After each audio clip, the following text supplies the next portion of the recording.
peux-tu te présenter? Bien, je m'appelle Patrick Maillet, donc j'ai 57 ans, je suis marié et j'ai 3 enfants. Alors, comment es-tu arrivé au STB? Tout simplement par mon fils, puisque mon fils était inscrit à l'école de basket, tout petit, à l'âge de 8 ans. Et puis naturellement, comme avec tous mes enfants, je l'ai suivi, je l'ai accompagné lors des rencontres, des entraînements, etc. Et un beau jour, étant dans les tribunes au BCMO, les dirigeants du centre de formation de l'époque, Jean-Marie Ledigabel et Jérôme Boll sont venus me voir et m'ont proposé d'intégrer le centre de formation. Alors, quelles sont les tâches que tu as actuellement avec le STB Le Havre? Eh bien, tout ce qui n'est pas sportif.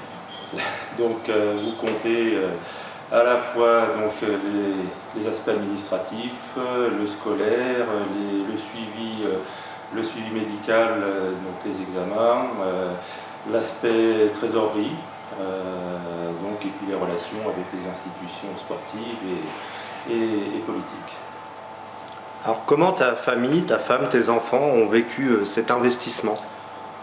Mon fils, tout naturellement, était content de me voir m'intégrer. Donc les autres enfants sans problème, parce que je les ai suivis aussi dans leurs sports respectifs. Et mon épouse donc m'a toujours soutenu dans cette pratique et cette activité. Il n'y a aucun souci.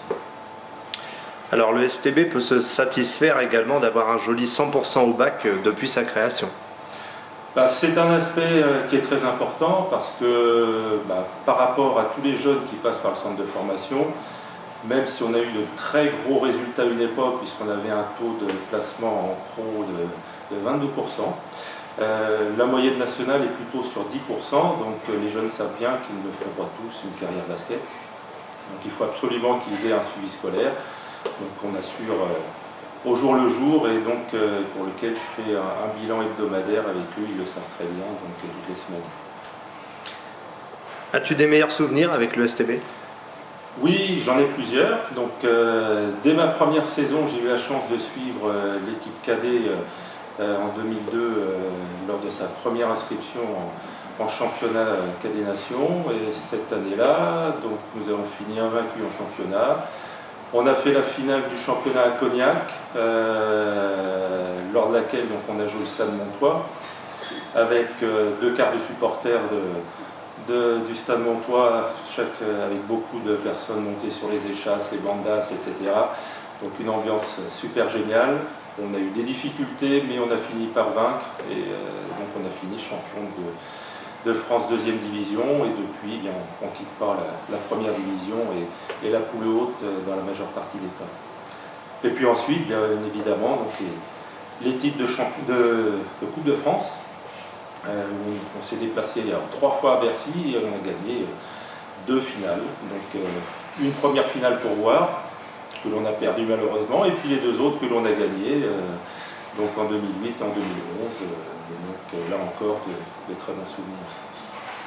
Et un dernier mot, remerciement éventuellement?